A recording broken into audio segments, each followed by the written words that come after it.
Am I the asshole for not talking to my family anymore after they chose my ex-yet side in our divorce?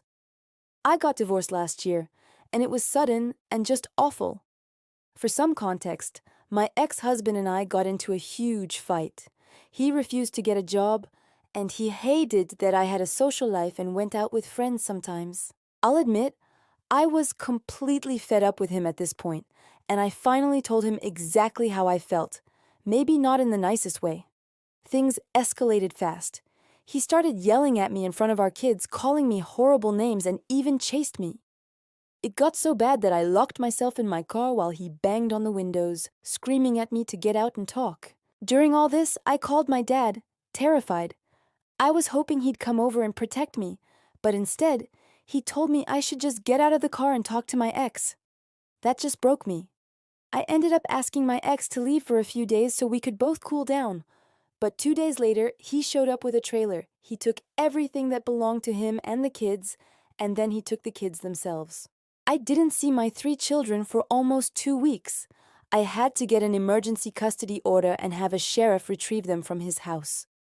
To make everything worse, he started telling everyone I cheated on him, which is a complete lie. He used that as his excuse for leaving.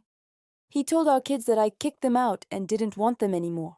He even called our 6-year-old son an asshole for wanting to stay with me.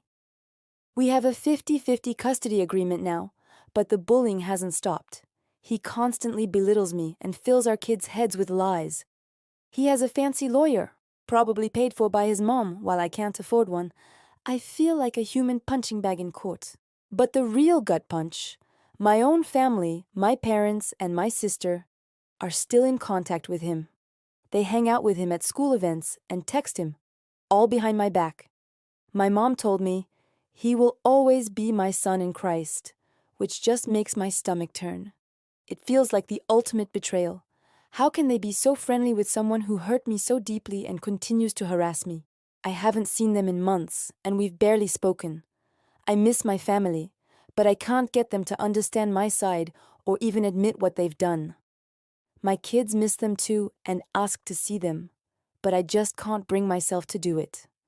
I feel so unsafe and I don't trust them at all. So, am I the asshole for cutting off my family? Or am I right to protect myself from them? I could really use some advice and encouragement. It feels like I'm just looking for a little support after everything I've been through. What do you think? Let me know in the comments. Thanks for listening, and please like and subscribe for more stories.